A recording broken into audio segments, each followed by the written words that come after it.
नमस्कार। बीच न्यूज 24/7 में आप सभी को सुस्वागतम। जी हाँ, बॉम्बे हाईकोर्ट ने कहा है कि अगर किसी यूजर का social media post fact check में फर्जी या गलत या भ्रामक पाया गया है तब भी उसे डिलीट करने की जरूरत नहीं है।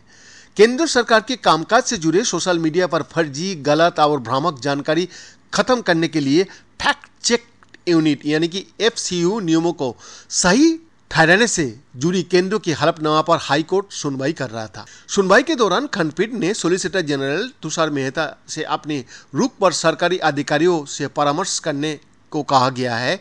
कोर्ट ने कहा, आप अपनी स्थिति पर पुनर्विचार कर सकता है कि एक मध्यस्थ यानी सोशल मीडिया प्लेटफॉर्म के पास FCU से कोई एक विज्ञप्ति प्राप्त होने पर उस पर कुछ भी कार्रवाई नहीं करने का भी विकल्प होना चाहिए। TOI के रिपोर्ट के मुताबिक अदालत ने मेहता की दलील पर सुनवाई करते हुए कहा कि सोशल मीडिया मध्यस्थों को जब FCU द्वारा नकली या झूठी सामग्री की सूचना दी गई तब भी उस पर पोस्ट को हटाने का कोई दायित्व तो नहीं बनता है। कोर्ट ने कहा है कि यदि मध्यस्थ कार्य नहीं करना चाहता है तो उसे न्यायिक अदालत में ले जाया आ सकता है, जो अंतिम मध्यस्थ होगा कि कौन सही है। सुनवाई के अंत में खंडपीठ ने केंद्र से इस पर भी विचार करने को कहा है कि क्या FCU की कोई जरूरत है। अगर उसके द्वारा चिन्हित सामग्री को हटाने का सोशल मीडिया मध्यस्थ पर कोई दायित्व तो ही नहीं बनता है। हाईकोर्ट ने पूछा कि जब प्रेस सूचना ब्यूरो यानी कि PIB की तथ्य जांच इकाई झूठी सामग्री को चिन्हित करने के लिए अभी भी मौजूद है तो फिर IT एक्ट में नया संशोधन क्यों किया गया है और FCU की स्थापना क्यों की गया।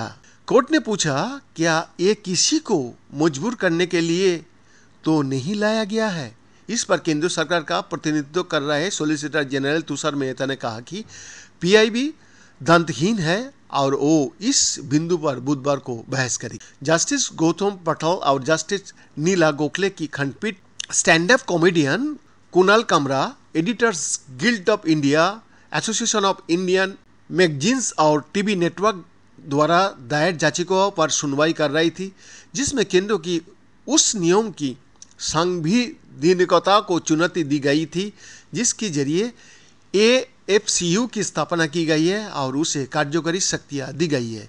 याचिकाकर्ताओं ने नए नियमों को असंवैधानिक बताते हुए कहा कि उससे नागरिकों को मौलिक अधिकारों को ठेस पहुंचेगी। बैद्यनाथ दास का रिपोर्ट, बीच न्यूज 24/7।